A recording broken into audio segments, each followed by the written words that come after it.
शांति। ब्रह्मा बाबा के अव्यक्त होने के पश्चात 9वां संदेश।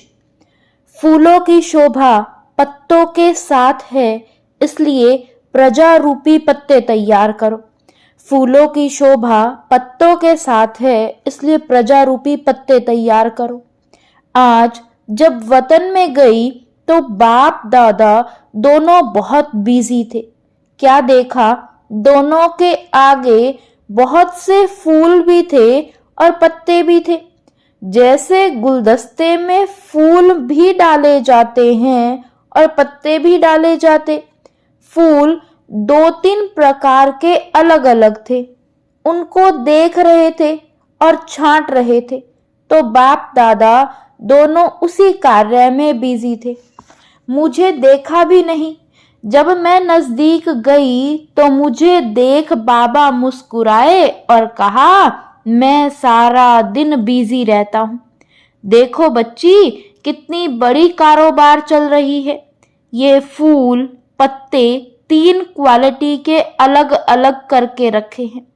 पहले बाबा ने मुझे फूल दिखाए जिनकी संख्या बहुत कम थी। फिर बीच की क्वालिटी दिखाई जिसमें फूल बहुत थे, लेकिन साथ में थोड़े पत्ते भी लगे थे। फूल अच्छे थे, लेकिन जो पत्ते लगे हुए थे वो कुछ डिफेक्टेड थे। तीसरी क्वालिटी में फिर पत्ते जास्ती थे और फूल बहुत ही कम थे। इस पर बाबा ने मुझे समझाया कि यह पहली क्वालिटी जो है, यह वे बच्चे हैं जो बिल्कुल दिल पर चढ़े हुए हैं, और ऐसे दिल वाले अनन्य बच्चे बहुत ही थोड़े हैं। दूसरे नंबर वाले बच्चे हैं बहुत अच्छे, परंतु थोड़ा कुछ कमी है।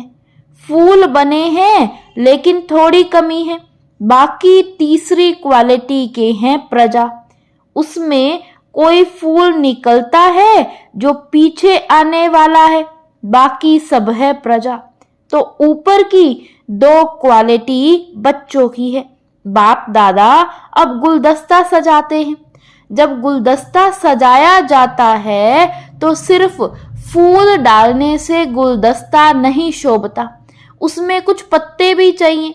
तुम फूल हो, लेकिन तुम्हारे साथ पत्ते भी चाहिए। तुम राजा बनेंगे तो प्रजा भी तो चाहिए ना। तो प्रजा रूपी पत्तों के बीच में फूल शोभता है। तो यहाँ बैठे तुम बच्चों का गुलदस्ता बनाता हूँ और देखता हूँ कि एक फूल ने कितनी प्रजा बनाई है। जिसने जास्ती प्रजा बनाई है उनका गुलदस्ता भी शोभता है।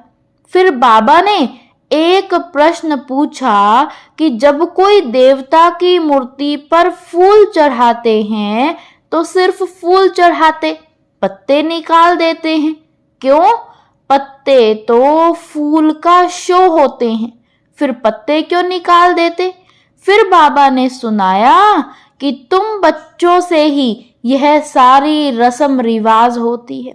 जब तुम पहले अर्पण हुए तो अकेले थे, लेकिन फूल को अगर कुछ समय रखना हो तो पत्ते साथ में होंगे तो रख सकेंगे। वैसे ही जब तुम पहले अर्पण हुए तो तुम अकेले फूल अर्पण हुए हो। फिर तुमको 21 जन्म के लिए अविनाशी चलना है, तो प्रजा रूपी पत्ते भी लगाए जाते हैं। पहले तुम आए तो प्रजा नहीं थी, लेकिन अब तो तुम फूलों की शोभा ही प्रजा रूपी पत्तों से है। इसलिए बाप दादा कहते हैं कि प्रजा बनाओ। ओम शांति। ओम